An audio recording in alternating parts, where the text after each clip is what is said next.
दोस्तों, recurrent shoulder dislocation का मतलब होता है बार बार में शोल्डर डिसलोकेट होना। अगर आप इसका इलाज नहीं कराते हैं तो इससे आपके शोल्डर में क्या तकलीफ आ सकती है, हम इसी टॉपिक पर आज बात करेंगे। बहुत ही महत्वपूर्ण टॉपिक है। तो जैसा कि आप जानते हैं कि अगर एक बार कंधा डिसलोकेट होने लगता है तो काफी ज्यादा चांसेस होते हैं कि वो बार बार में डिसलोकेट होए, क्योंकि हमारे कंधे के अंदर एक लेब्रम होता है जो उस कंधे को डिसलोकेशन से बचाता है। पहली बार जब डिसलोकेशन होता है तो हमारा लेब्रम का टियर आ जाता है, जिसको बोलते हैं बैंकार्ड टियर। एक बार हमारे बैंकार्ड टियर डेवलप हो गया तो वहां से शोल्डर फिर बार बार में डिसलोकेट होने लगता है। तो दोस्तों, जितनी बार हमारा शोल्डर डिसलोकेट होता है उतनी बार शोल्डर में काफी ज्यादा डैमेज होता है। पहला डैमेज होता है लेब्रम में, वो लेब्रम टियर आपका बढ़ता रहता है। दूसरा डैमेज होता है आपके रोटेटर कफ की मांसपेशियों में। ये मांसपेशियां आपके शोल्डर को स्टेबिलिटी देती है। तो जितनी बार डिसलोकेट होता है उतनी बार रोटेटर कफ मांसपेशियों में टियर के चांसेस बढ़ जाते हैं। ह्यूमरल हेड, जो हमारे हाथ की जो हड्डी है उसका जो ऊपर वाला गोला है उसको हम ह्यूमरल हेड बोलते हैं। तो जितनी बार हमारा कंधा डिसलोकेट होता है उतनी बार ह्यूमरल हेड के अंदर बड़ा खड्डा होने के चांसेस बढ़ जाते हैं। तो अगर आप इसका इलाज नहीं कराएंगे और वो आपका शोल्डर बार बार में डिसलोकेट होता रहेगा तो एक समय ऐसा आएगा कि आपका जो लेब्रम है वो बिल्कुल खत्म हो जाएगा और साथ साथ में वहां से बोन भी घिसने लग जाएगी।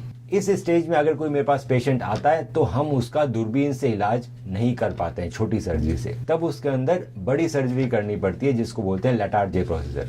ये भी सर्जरी दूरबीन के द्वारा ही होती है, पर इसके अंदर हड्डी का एक छोटा सा टुकड़ा काट के वहां पे लेब्रम के पास ग्लिनोइड पे चिपकाया जाता है ताकि आपका शोल्डर डिसलोकेट नहीं हो। इसे बोलते हैं बोन ब्लॉक प्रोसीजर। तो अगर आप हमारे पास जल्दी आते हैं जब आपका सिर्फ लेब्रम फटा हुआ है पर आपकी लेब्रम की जो ग्लिनोइड की बोन है वो इंटैक्ट है, तो सिर्फ आर्थ्रोस्कोपिक सर्जरी से सिर्फ 2 छेद से हम आपका लेब्रम रिपेयर कर देते हैं, जिसको बोलते हैं बैंकार्ड रिपेयर विद नॉटलेस सूचर। उसमें हम बायो कंपोजिट एंकर्स का यूज करते हैं।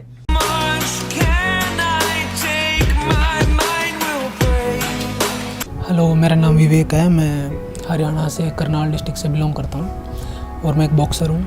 और मुझे बॉक्सिंग के टाइम फाइट के दौरान मुझे शोल्डर डिसलोकेट हो गया था मेरा। तो मैं फिर डॉक्टर मनु बोरा से मिला। उन्होंने मुझे सजेस्ट किया कि आप MRI करवाओ और सर्जरी के लिए आओ। तो मैंने उनसे सर्जरी करवाई और सर्जरी को 8 महीने हो चुके हैं और मैं बिल्कुल अब फिट हूँ, एकदम पहले की तरह नॉर्मल। तो मैं अभी गेम में वापस जा चुका हूँ और अब मेरी नेशनल से मैं उसमें भी परफॉर्म करने वाला हूँ।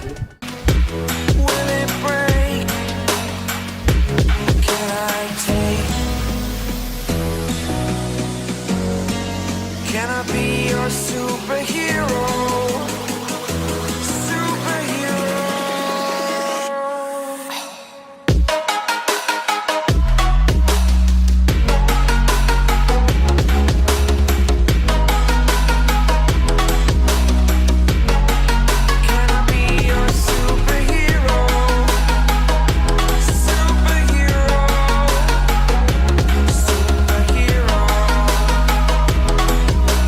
अगर आप बहुत लेट आते हैं हमारे पास, जब आपकी बोनी बैंकार्ड डेवलप हो जाता है, मतलब हड्डी भी घिसने लग जाती है, तब हमें बड़ा प्रोसीजर करना पड़ता है जिसका नाम होता है लेटार्जे।